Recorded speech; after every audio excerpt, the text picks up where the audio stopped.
नमस्कार, आप देख रहे हैं डीटी नारायटी। जब 370 हटा तो सोनम वांगचुक भी खुशियां मना रहे थे। अब क्या वजह है जिस पर अनशन पर बैठे हुए हैं? कड़ाके की ठंड में -17 डिग्री सेल्सियस टेम्परेचर में अनशन का चौथा दिन होने पर सोनम वांगचुक ने कहा कि ऐसी क्या वजह है कि भारत के चौथा स्तंभ कहे जाने वाली मीडिया न तो इस मुद्दे को दिखा रही है और न ही इस पर कोई डिबेट कर रही है।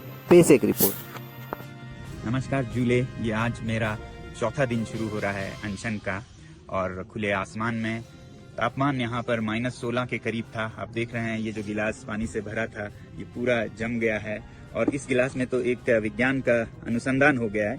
ये भरा हुआ था कल रात को, अब ये उठकर ऊपर हो गया है, यानी कि जमने पर पानी का परिमाण वॉल्यूम बढ़ जाता है। इससे दिखता है टेबल पर जो पानी गिरा वो सब जम के ऐसा हो गया है।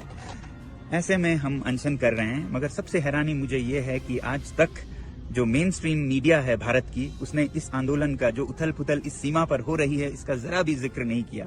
सीमा पार से एक सीमा हैदर आती है तो उन पर सैकड़ों घंटे चर्चा होती है, मगर भारत, चीन और पाकिस्तान के सीमा पर लद्दाख, इस पर जीरो चर्चा है।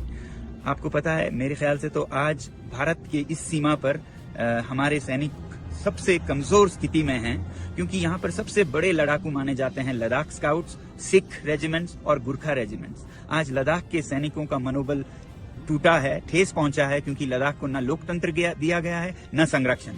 और दूसरी तरफ सिख सैनिकों का मनोबल भी कमजोर है, क्योंकि जो पंजाब में आंदोलन हो रहे हैं उसका असर उनपे भी पड़ता है। और गुरखा सैनिक तो अग्निवीर के चलते 4 साल को वो नकार रहे हैं और वो अब उससे भी बुरा क्या हो रहा है कि चीन की सेना में भर्ती होने जा रहे हैं। तो वही सैनिक जो हमारे शक्ति थी, जिनके बारे में ये कहा जाता है कि अगर कोई कहे कि मुझे मरने से डर नहीं लगता तो वो या तो झूठ बोल रहा है या वो गुरखा है। आज वही गुरखा चीन की तरफ से हमसे लड़ेंगे। तो ऐसा उथल पुथल हो रहा है, मगर हमारी मेन स्ट्रीम मीडिया जरा भी चर्चा नहीं कर रही है। मेरी आपसे विनती है कि आप एक मीडिया बने